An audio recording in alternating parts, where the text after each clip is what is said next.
कहते हैं कि पक्की दोस्ती और पुराना प्यार भुलाए नहीं भूलता है।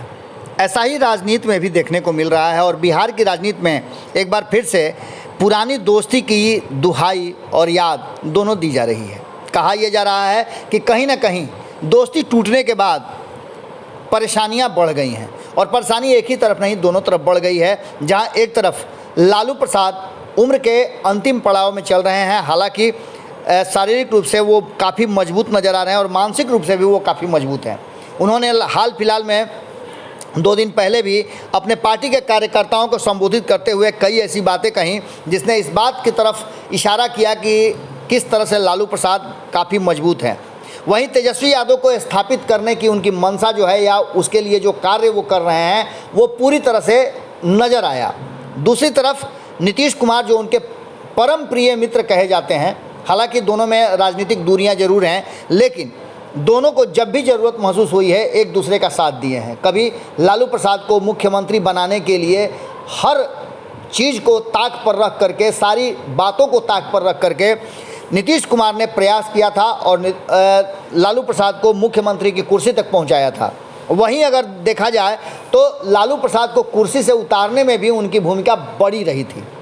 दूसरी तरफ जब नीतीश कुमार कुर्सी से बेदखल होने की स्थिति में आ गए थे तब लालू प्रसाद ने उन्हें कुर्सी पर स्थापित करने में बिना शर्त समर्थन दिया था।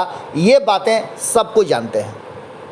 अब एक और स्थिति आ गई है जिसमें दोनों करीब आने के बहुत करीब हैं, लेकिन कुछ ऐसी बातें हैं जिसको लेकर के दोनों में दूरियां बढ़ती जा रही हैं। इन सब के बीच में तेजस्वी यादव ने जो लगातार नीतीश कुमार और सर्वदलीय बैठक के बाद केंद्र सरकार के फैसले आए हैं, उस फैसले को लेकर के चर्चाओं के बीच तेजस्वी यादव ने इमरजेंसी मीटिंग बुलाई है।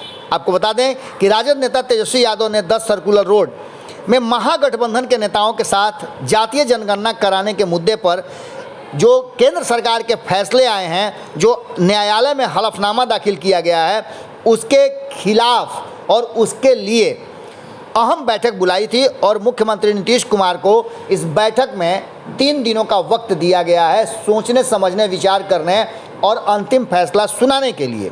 आपको बता दें कि इस बैठक में पूरी तरह से नीतीश कुमार छाए रहे और तेजस्वी यादव ने एक तरह से कहिए तो उनको 3 दिनों का अल्टीमेटम दे दिया है।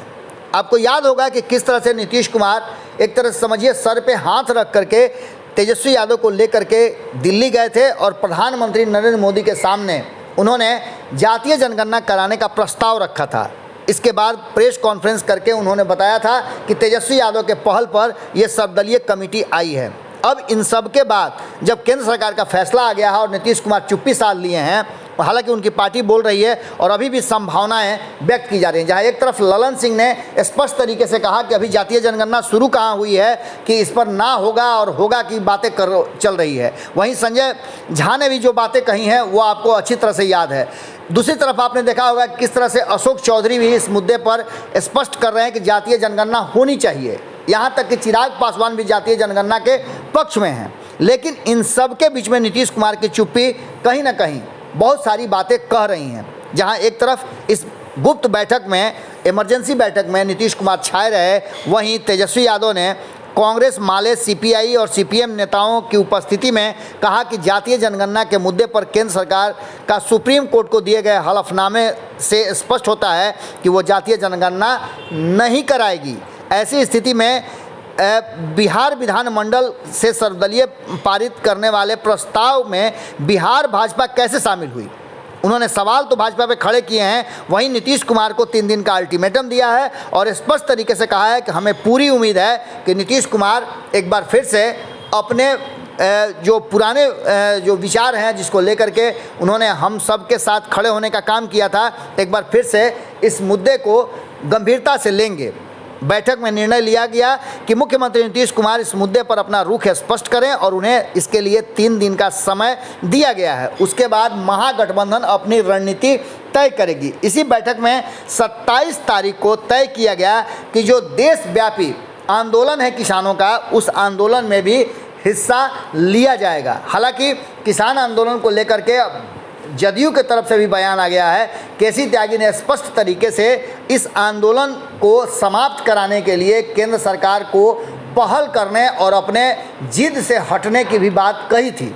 अब देखने वाली बात ये होगी कि स्थितियां तो चारों तरफ से बन रही हैं, अब क्या नीतीश कुमार कोई बड़ा फैसला लेंगे, क्योंकि चुप्पी के बाद नीतीश कुमार का फैसला बहुत ही बड़ा और बिहार में चर्चा का विषय बनता है, इतिहास रचता है। जुड़े रहिएगा भारत लाइव के साथ। हमारी पूरी नज़र बनी हुई है बिहार में होने वाली हर छोटी बड़ी घटनाओं पर। आपकी नज़र भारत लाइव पे होनी चाहिए। बहुत बहुत धन्यवाद। अगर ये वीडियो पसंद आई और वह बिहार के राजनीति और बिहारियत से सरोकार रखेनी तो सब्सक्राइब बटन दबा के चैनल के सब्सक्राइब कर ली।